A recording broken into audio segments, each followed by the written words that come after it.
3 Essential Mistakes to Avoid When Buying a PO Apartment in Singapore. If you are looking for a PO apartment in Singapore, there are a few important factors you need to consider before making this big purchase. First, take the time to research the neighborhood and surrounding amenities.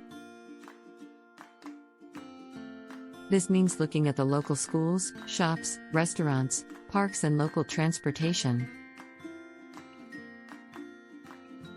It may also be important to examine the planned developments in the area, for example malls, to get an idea of what to expect in the future.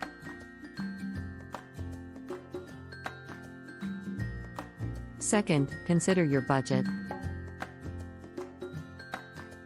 With so many different co-housing options, it's important to know exactly how much you can afford and stick to that budget.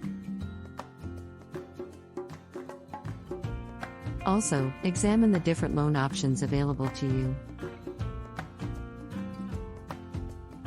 Finally, consider the age of the apartment you are buying.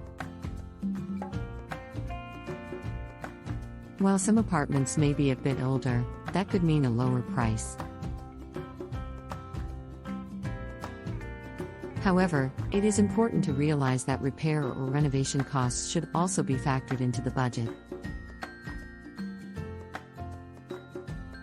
Keeping these 3 points in mind can help you make an informed decision when buying a PO apartment in Singapore.